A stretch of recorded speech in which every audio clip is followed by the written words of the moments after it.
Assalamualaikum warahmatullahi wabarakatuh. Alhamdulillahirabbil alamin.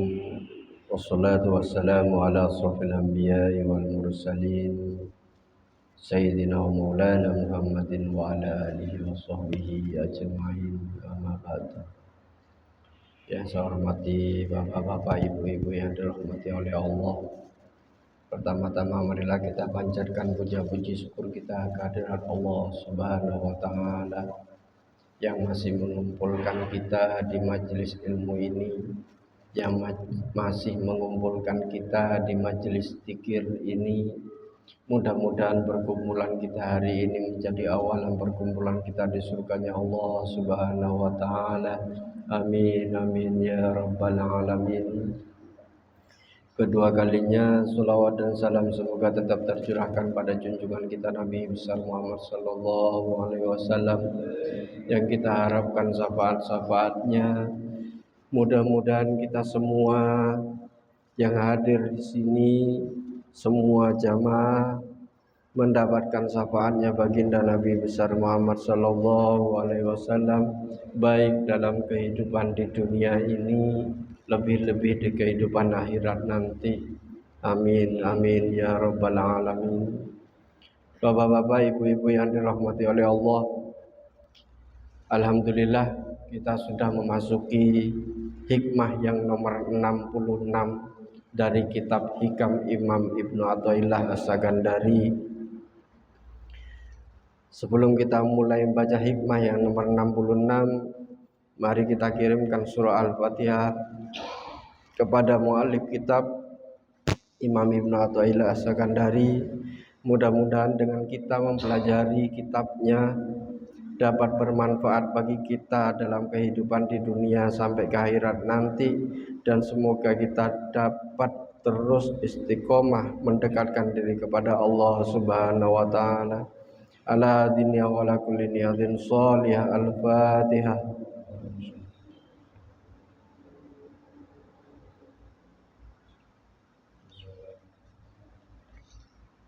Bismillahirrahmanirrahim. Qala al-musannif rahimakumullah ta'ala wa nafa'na bihi wa bi ulumihi wa maddana bi madadihi wa asrarihi fid dharain amin.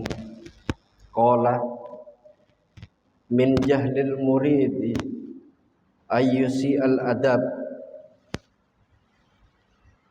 Imam Ibnu Athaillah dawuh, min jahlil muridi, sebagian dari kebodohan murid salik, ya kita ini,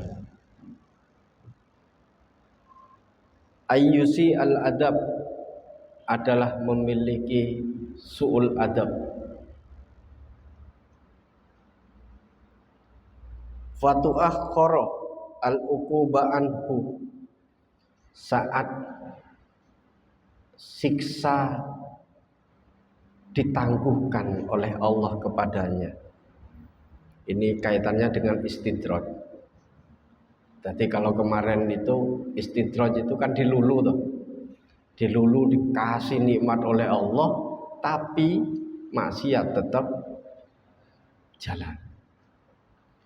Nah, salah satu akibat dari itu kemudian muncullah su'ul adab. Muncullah su'ul adab. Nikmat dikasih oleh Allah, maksiat jalan, itu muncul kemudian su'ul adab. Fayaqulu law kana hadza su'a adabin laqata'a imdad wa aujabal ib'ad. Kalau dia kemudian mengatakan begini, nikmat dikasih terus tapi maksiat tetap jalan. Seandainya saya itu tidak diridhoi oleh Allah, niscaya nikmat itu tidak akan pernah diberikan kepada kita. Tidak diberikan kepada saya maksudnya. Laukan hadza su'an adab, karena kalau kemudian ini adalah bagian dari su'ul adab, ini adalah sesuatu yang tidak diridhoi oleh Allah, laqata imdad, maka pertolongan Allah pasti akan diputus.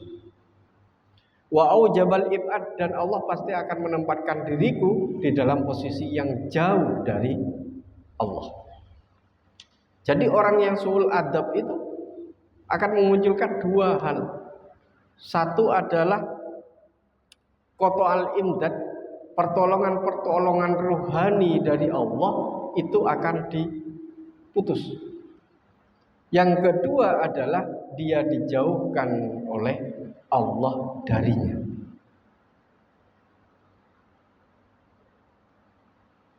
Faqad yaqta'al madad anhu min haitsu la yas'ur. Bisa jadi orang yang memiliki nikmat itu, tetapi orang yang memiliki nikmat tapi pekerjaan jeleknya terus dilakukan. Bisa jadi faqad yaqta'u al-madad anhu, telah diputus pertolongan ruhani dari Allah kepadanya, min haitsu la yas'ur, sekalipun dia tidak tahu. Dia merasa nikmat yang diberikan Allah itu adalah pertolongan Allah, padahal Allah telah memutus pertolongan ruhaninya kepada dirinya, dan dia tidak pernah tahu kalau sudah diputus. Walau lam yakun illa man'ah al-mazid, walau lam yakun, dan jika tidak terjadi seperti itu, illa man'ah al-mazid, maka Allah tidak akan pernah menambah pertolongan rohaninya kepada dirinya. Jadi nikmat yang diberikan Allah kepada diri kita, diri orang ini, dianggap sebagai restu, karunia, rahmat dari Allah. Padahal Allah sudah memutus pertolongan ruhaninya dan tidak akan pernah menambah kembali pertolongan ruhaninya. Yang kedua adalah kalau madad itu sudah diputus, pertolongan ruhani itu sudah diputus, waqad yuqamu muqamal bu'di, maka Allah kemudian menempatkan orang itu di tempat yang sangat jauh darinya. Wa huwa la yadri, dan orang itu tidak akan mungkin tahu apakah kita sudah diletakkan oleh Allah jauh dari dirinya atau tidak. Walau lam yakun illa ayyukhalliyaka wa ma turid, karena bentuk dari kita dijauhkan oleh Allah itu salah satunya adalah membiarkan segala bentuk keinginan-keinginan kita itu tercapai. Jadi kalau Allah kemudian membiarkan semua keinginan-keinginan itu tercapai, itu adalah salah satu bentuk dari Allah meletakkan diri kita jauh dari Allah. Bapak-bapak, ibu-ibu yang dirahmati oleh Allah, makanya kemudian suul adab itu dikatakan sebagai kebodohan, al-jahlu. Al-jahlu bukan hanya bukan bodoh dohiriyah ya, tapi kebodohan spiritual. Kebodohan spiritual. Kebodohan spiritual itu karena memang kita tidak pernah tahu sanksi yang diberikan oleh Allah itu kepada diri kita kalau kita melakukan maksiat. Itu ada yang kelihatan, ada yang tidak. Kelihatan banget bahwa itu adalah bala dari Allah terhadap maksiat-maksiat yang kita lakukan, tapi ada satu sisi yang kemudian tidak pernah kita lihat, yang kemudian disebut al-khafi, bala tapi bentuknya samar dan kita tidak pernah tahu. Lah apa bentuk yang samar ini? Salah satunya Allah memutus pertolongan ruhaninya Dan yang kedua, Allah meletakkan di tempat yang jauh dari dirinya, sekalipun keinginan-keinginannya terpenuhi.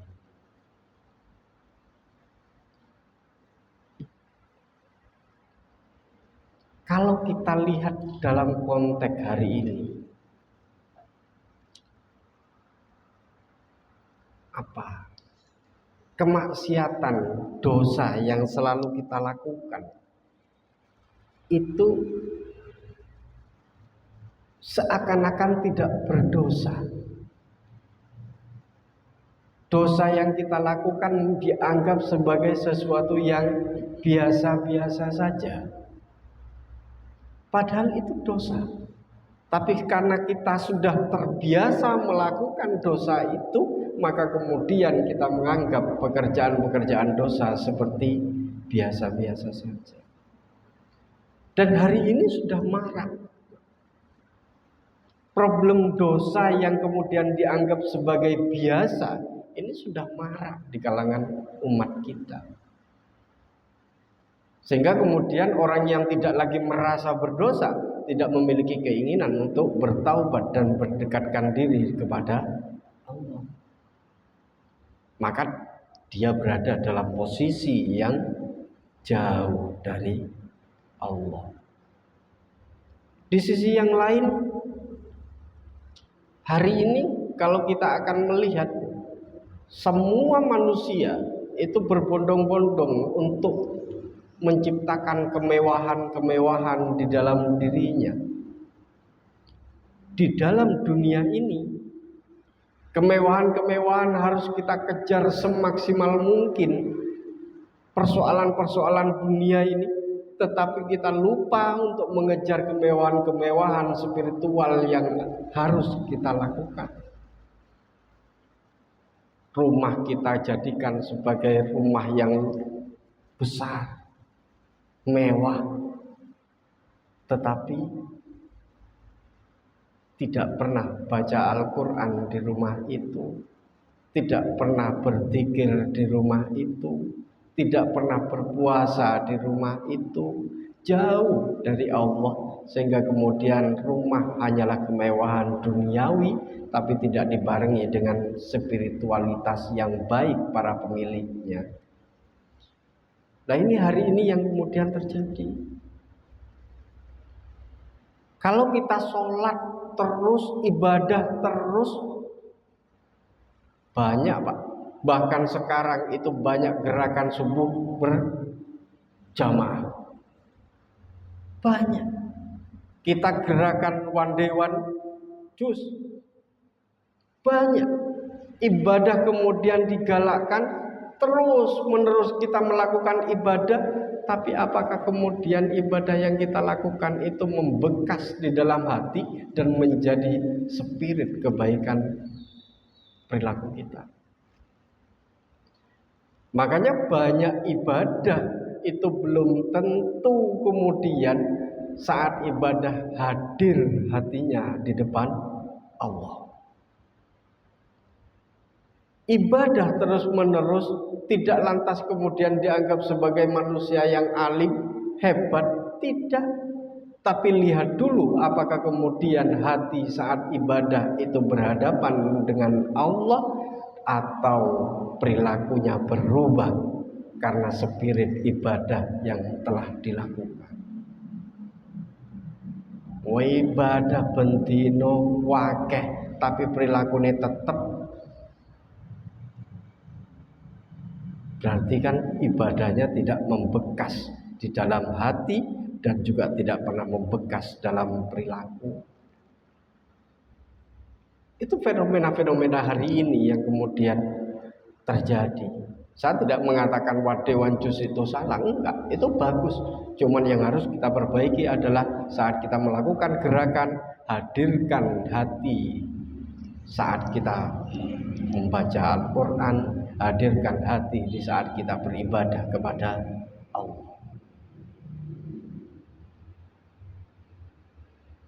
Makanya kemudian ada satu naumul alim afdalu min ibadatil jahil. tidurnya orang alim saja itu lebih baik daripada ibadahnya orang bodoh. Tidurnya. Nah ini yang kemudian kenapa kemudian setiap kita ibadah, setiap kita menghadap kepada Allah, kita dituntut untuk hudurul qalbi. Hadirkan hati kita di depan Allah sehingga kemudian hati kita menjadi bersih dan menjadi spirit, perilaku kita akan menjadi manusia yang baik. Bapak-bapak, ibu-ibu yang dirahmati oleh Allah, fenomena hari inilah, fenomena-fenomena yang tadi saya sebut itu adalah bagian dari sebab-sebab munculnya su'ul adab. Su'ul adab. Apa sih su'ul adab? Su'ul adab itu adalah buruk sangka, baik secara lahir maupun batin. Yang dimiliki oleh siapa? Yang dimiliki oleh murid. Murid di dalam dunia thariqah, di dalam dunia tasawuf, itu kemudian disebut sebagai salik. Siapa salik? As-sairuna ilallah bihimmatihi wa bi anwarihi. Orang yang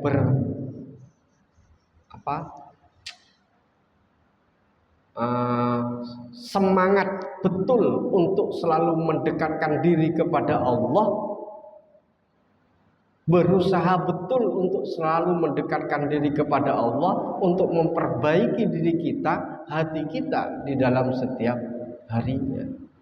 Itu salik. Nah, mudah-mudahan kita adalah bagian dari orang-orang yang menjadi salik, yang selalu ingin kebaikan-kebaikan dalam setiap harinya. Buruk sangka kepada siapa? Kalau murid mesti disandingkan dengan guru. Tapi buruk sangka di sini, di dalam kitab, di dalam makalah ini ada 3. Satu adalah buruk sangka kepada Allah, yang kedua adalah buruk sangka kepada guru, yang ketiga adalah buruk sangka kepada sesama manusia. Su'ul adab kepada Allah, su'ul adab kepada guru, dan juga su'ul adab kepada manusia. Kalau semua su'ul adab itu kita lakukan, su'ul adab itu ada di dalam hati kita, maka dampaknya adalah hati yang mengeras. Hati itu lembut, Pak. Tapi ketika hati itu mengeras, maka dia lebih keras daripada batu. Nasihat apapun tidak akan pernah masuk ke dalam hati yang sangat keras. Nah, ini yang kemudian disebut dengan hati yang keras. Apa dampak yang kemudian terjadi lagi ketika kita memiliki su'ul adab? Hilangnya keberkahan dalam diri kita.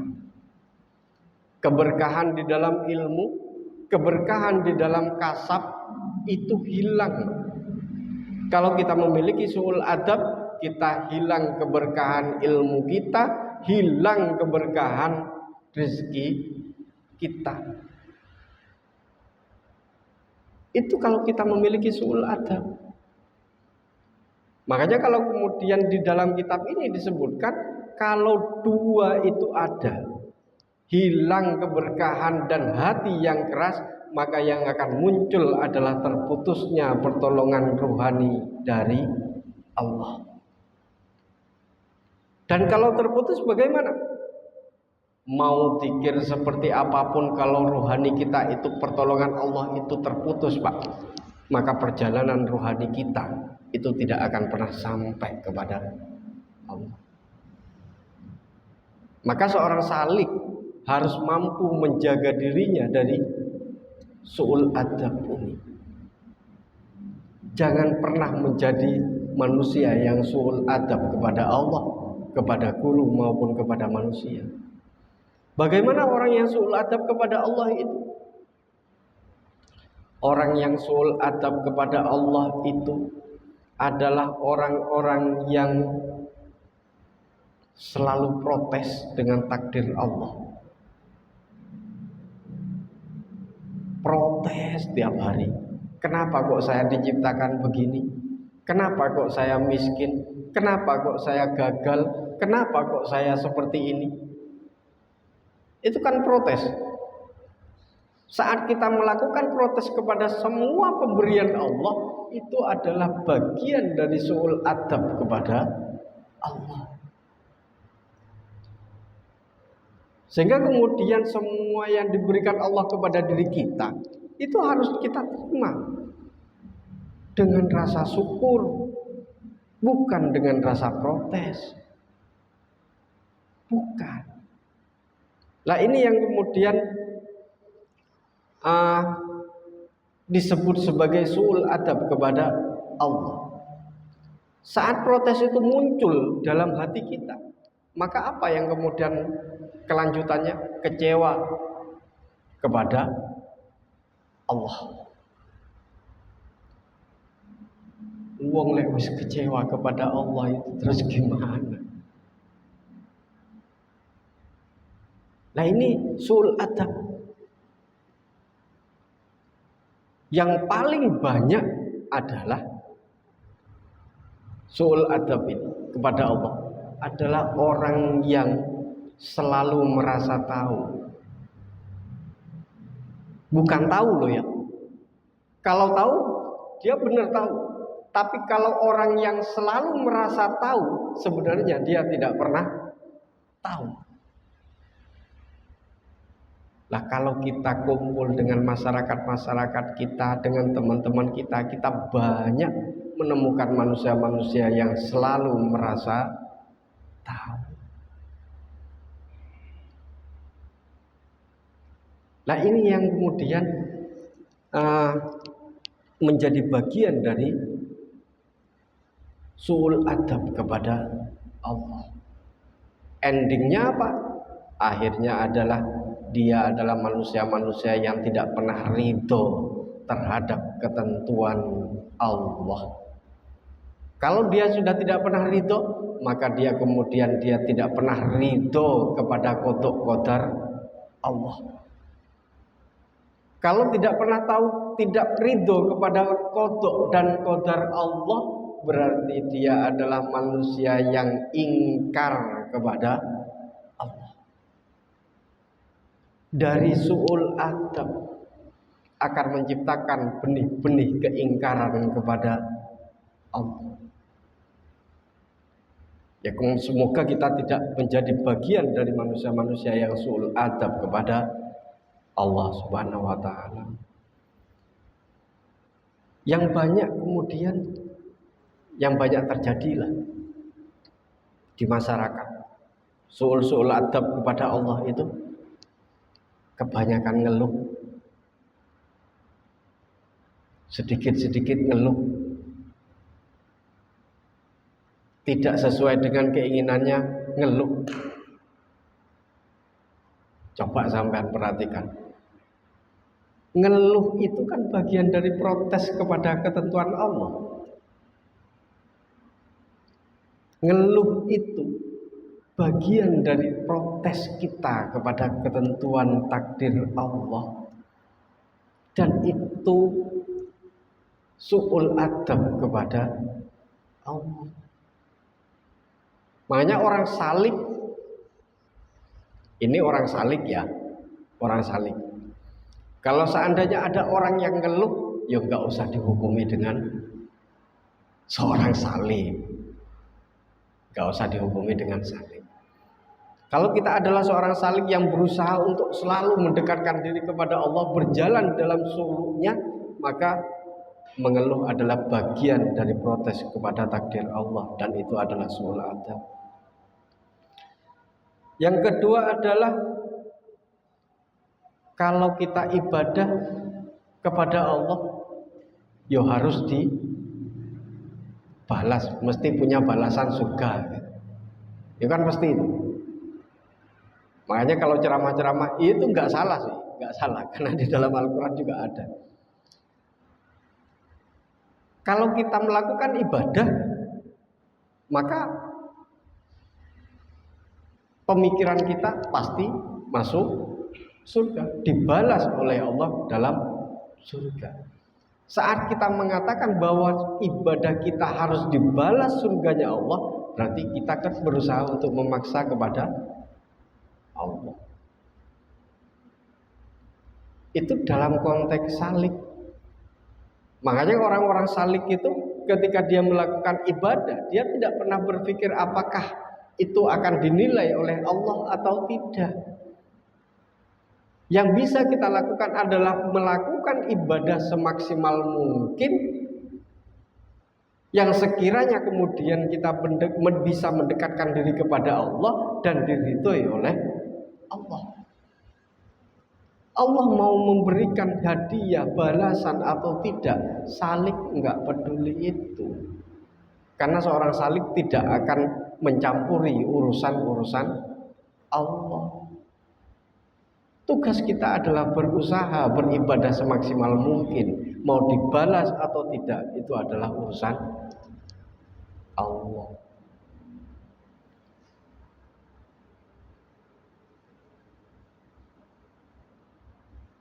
Yang ke berapa? Selanjutnya adalah menganggap remeh maksiat. Jadi dosa-dosa itu kalau kebanyakan dari diri kita, itu kan selalu menganggap remeh maksiat. Dosa itu dianggap ya dosa kecil gitu. Itu menganggap remeh dosa, itu juga bagian dari suul adab. Makanya orang-orang salik yang berjalan untuk selalu mendekatkan diri kepada Allah, hindarilah suul adab kepada Allah. Bagaimana kemudian kita akan menjadi manusia yang sampai kepada Allah jika hati kita penuh dengan suul adab? Hati kita penuh dengan suul adab, pikiran kita penuh dengan suul adab kepada Allah, nggak akan pernah sampai.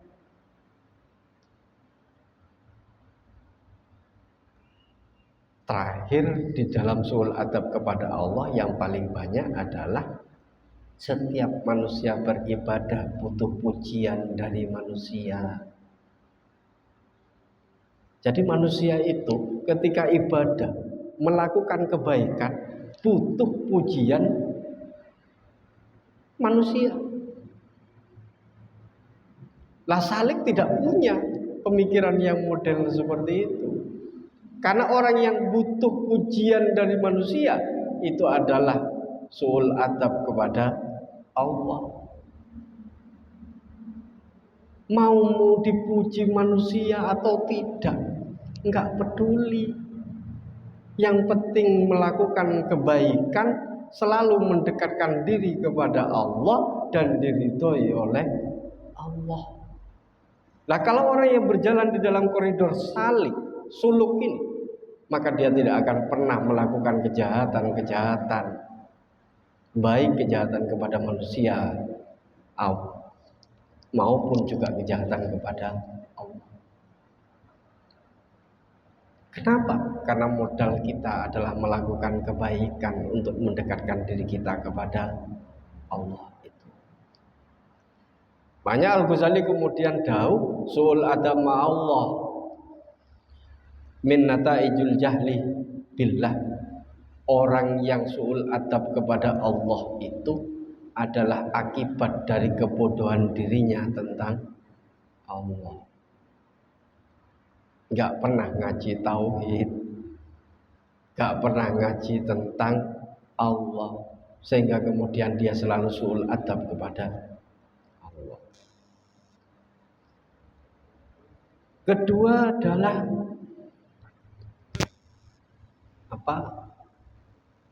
suul adab kepada guru. Jadi suul adab itu ada 3. Satu adalah kepada Allah, yang kedua ada suul adab kepada guru. Dalam dunia tasawuf, ilmu bukan hanya dipindahkan, tapi diwariskan melalui adab dan keberkahan. Sekarang ilmu-ilmu yang kita ajarkan kepada para murid, kenapa tidak membawa keberkahan dan kebaikan dalam hidupnya? Kenapa tidak barokah? Karena barokah itu adalah ziyadatul khair itu. Setiap ilmu yang diajarkan oleh para guru, siapapun itu, kalau kemudian ilmu itu barokah, maka akan menciptakan pribadi yang baik. Tapi kalau kemudian tidak barokah, maka ilmu hanya menjadi transfer of knowledge, hanya transfer pengetahuan saja antara satu kepala dengan kepala yang lain. Nah, salah satu yang kemudian menjadi barokah ilmu itu adalah husnul adab kepada guru. Orang yang memiliki husnul adab kepada guru, jelas kemudian keberkahan tidak akan pernah ada dalam ilmu yang didapat. Mau belajar kepada siapapun. Banyak orang-orang dulu ketika jenengan mendengar, banyak ulama-ulama itu lahir di pesantren, sekalipun di pesantren tidak pernah ngaji. Yo ngadam, banyak kan? Tapi ketika beliau sudah pulang dari pesantren itu, kemudian menjadi kiai besar dan paham ilmu, tahu ilmu pengetahuan, bisa baca kitab kuning. Kenapa? Keberkahan para guru. Sekarang murid-murid ngelawan nih ke gurunya. Mau barokah di mana? Makanya kalau ada banyak murid-murid yang hari ini melawan kepada guru, apalagi sampai bentuk fisik dan lain sebagainya, jelas itu adalah bagian dari wujud su'ul adab seorang murid kepada guru. Maka dalam hikmah ini apa yang kemudian terjadi? Enggak akan berkah hidupnya, dan juga ilmu yang didapat tidak akan pernah barokah. Nah, itu dalam konteks hari ini sudah seperti itu. Yang lebih banyak model su'ul adab kepada guru itu, murid-murid itu kan banyak dari berbagai macam kalangan, dari ilmu pengetahuan yang berbeda. Ketika dia berhadapan dengan guru dengan ilmu yang luar biasa, kemudian dia menggunakan ilmunya untuk membantah para gurunya. Apa yang kemudian terjadi saat membantah dengan sombong kepada gurunya dalam konteks ilmu pengetahuan? Itu bagian dari su'ul adab. Bagaimana kemudian Syekhona Khalil yang menjadi guru dari Kiai Hasyim Asy'ari juga berguru kepada Kiai Hasyim Asy'ari. Apakah beliau membantah dengan ilmunya? Tidak. Inilah yang kemudian dijaga oleh ulama-ulama dulu ketika menuntut ilmu. Membuang su'ul adab, mengganti dengan husnul adab. Apalagi kemudian hari ini banyak murid-murid yang selalu merasa pintar dari gurunya, merasa pintar, lebih pintar dari gurunya pun itu juga su'ul adab. Banyak kisah-kisah yang kemudian mengilustrasikan, menceritakan ulama-ulama hebat yang berguru kepada orang yang biasa-biasa. Banyak. Apakah kemudian membantah? Tidak, karena beliau berkeinginan untuk mencari keberkahan ilmu, bukan untuk berdebat. Kalau berdebat beda lagi. Tapi kalau untuk mencari keberkahan ilmu, maka yang harus dilakukan adalah husnul adab, tidak pernah merasa pintar. Yang banyak kemudian yang hari ini murid-murid hari ini itu kalau jenengan di sekolah-sekolah itu, atau di majelisan dan lain sebagainya, saat berada di majelisan, saat berada di kelas, tunduknya luar biasa kepada guru itu. Tapi ketika keluar kelas, menjadi pembicaraan di mana-mana. Seluruh kekurangan-kekurangan guru kemudian diumbar di sana. Oleh siapa? Oleh para muridnya. Kalau itu yang dilakukan, itu bagian dari su'ul adab kepada guru. Makanya kalau jenengan sering baca di kisah-kisah ulama, enggak ada satupun orang hebat, ulama-ulama Nusantara atau ulama-ulama dulu klasik ya, yang kemudian dia menjadi murid, lepas menjadi murid kemudian dia menjelek-jelekkan gurunya. Enggak ada.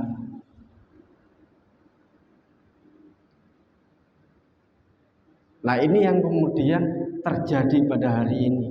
Karena orang-orang itu paham betul bagaimana su'ul adab itu kepada guru akan menghilangkan keberkahan ilmu dan keberkahan kasab kita, usaha kita. Nah, kalau hilang keberkahannya, ya Allah tidak akan pernah menolong itu koto al-madad itu. Nah, itu yang kemudian terjadi di dalam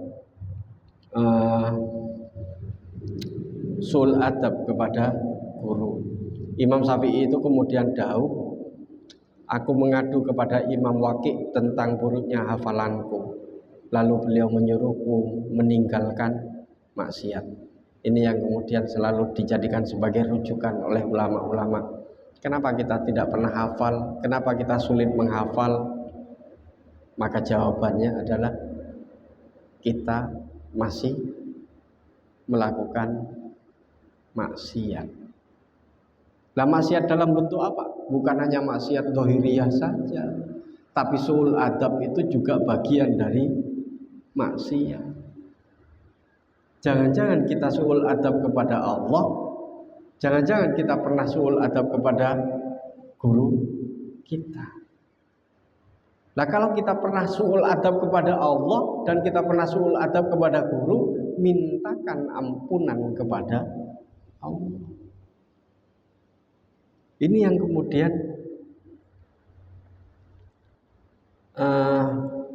yang harus dilakukan oleh seorang salik.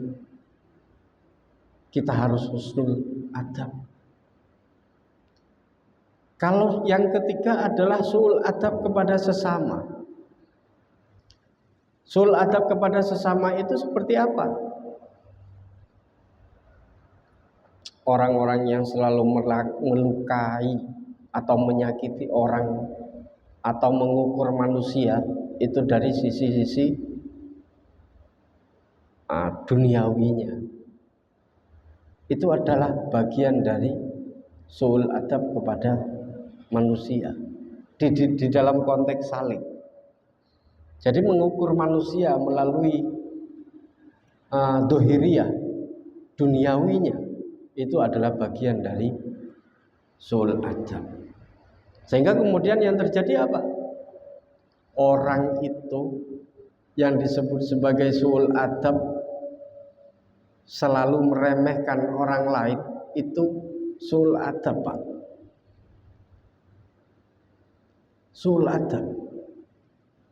Kita itu adalah manusia, kita punya ilmu, kita punya harta, kita punya apapun yang kita miliki, tidak kemudian menjadi sebab kita bisa meremehkan orang lain. Apalagi gak punya apa-apa. Jangan sampai. Jadi meremehkan orang lain dari sisi ucapan, dari sisi perilaku, itu adalah su'ul adab kepada manusia. Apa yang terjadi? Maka bantuan pertolongan rohani dari Allah akan terputus dan dia akan diletakkan oleh Allah jauh dari dirinya. Yang kedua adalah yang bisa kita lihat akibat kita selalu membandingkan hidup kita dengan orang lain berdasarkan harta benda, maka kemudian sering kita jumpai manusia yang selalu menghina orang miskin, menghina orang gara-gara kemiskinannya. Itu adalah su'ul adab kepada manusia. Karena menghina posisi dia yang tidak punya itu adalah sama dengan menghina ketentuan Allah yang diberikan kepada manusia.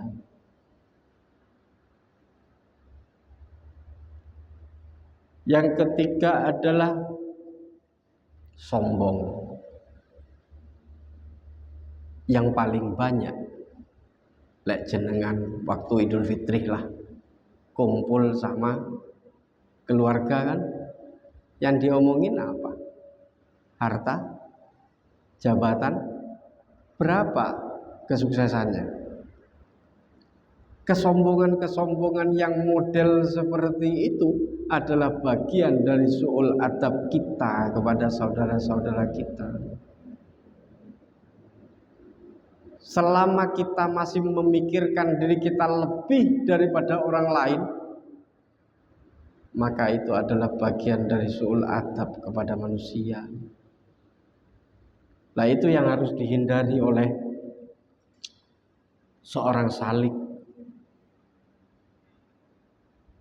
Hasad, dengki,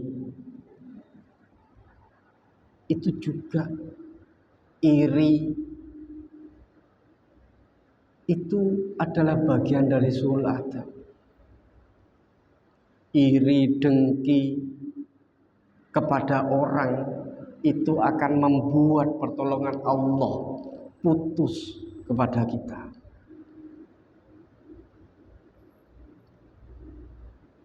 Dan kalau kemudian putus, Allah meletakkan posisi kita jauh darinya. Sekalipun kaya, sekalipun baik di dunia, sekalipun baik di dunia, karena Allah telah membiarkan dirinya sesuai dengan keinginannya, bukan keinginan Allah. Nah, ini yang kemudian terjadi dalam banyak terjadi dalam kehidupan kita.